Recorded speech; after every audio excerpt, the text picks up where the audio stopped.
During those days, another large crowd gathered. Since they had nothing to eat, Jesus called his disciples to him and said, I have compassion for these people.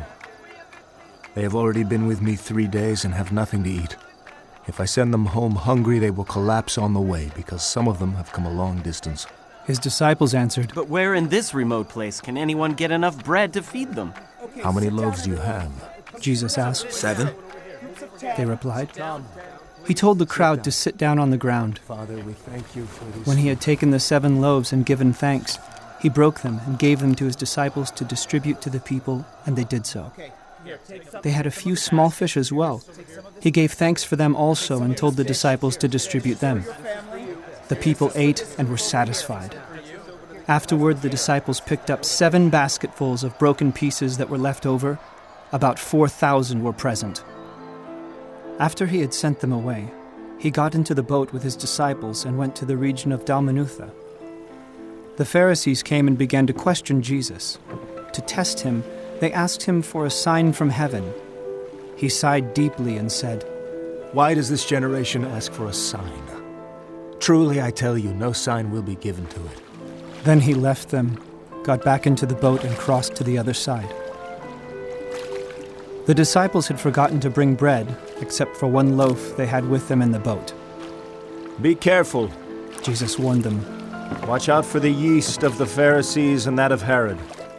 They discussed this with one another and said, It is because we have no bread. Aware of their discussion, Jesus asked them, Why are you talking about having no bread? Do you still not see or understand? Are your hearts hardened? Do you have eyes but fail to see, and ears but fail to hear?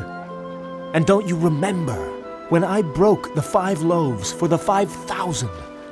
How many basketfuls of pieces did you pick up?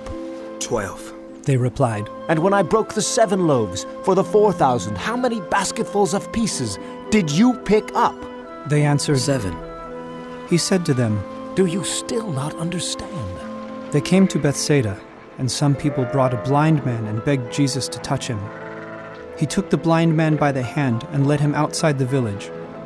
When he had spit on the man's eyes and put his hands on him, Jesus asked, Do you see anything? He looked up and said, I see people. They look like trees walking around. Once more Jesus put his hands on the man's eyes. Then his eyes were opened, his sight was restored, and he saw everything clearly.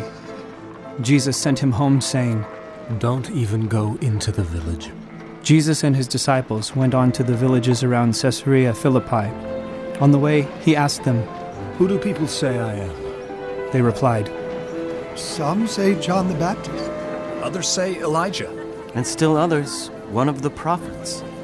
But what about you? He asked. Who do you say I am? Peter answered, You are the Messiah. Jesus warned them not to tell anyone about him. He then began to teach them that the Son of Man must suffer many things and be rejected by the elders, the chief priests, and the teachers of the law, and that he must be killed and after 3 days rise again. He spoke plainly about this, and Peter took him aside and began to rebuke him. But when Jesus turned and looked at his disciples, he rebuked Peter. Get behind me, Satan! He said, You do not have in mind the concerns of God, but merely human concerns.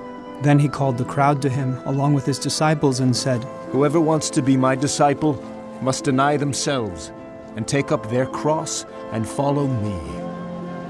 For whoever wants to save their life will lose it. But whoever loses their life for me and for the gospel will save it.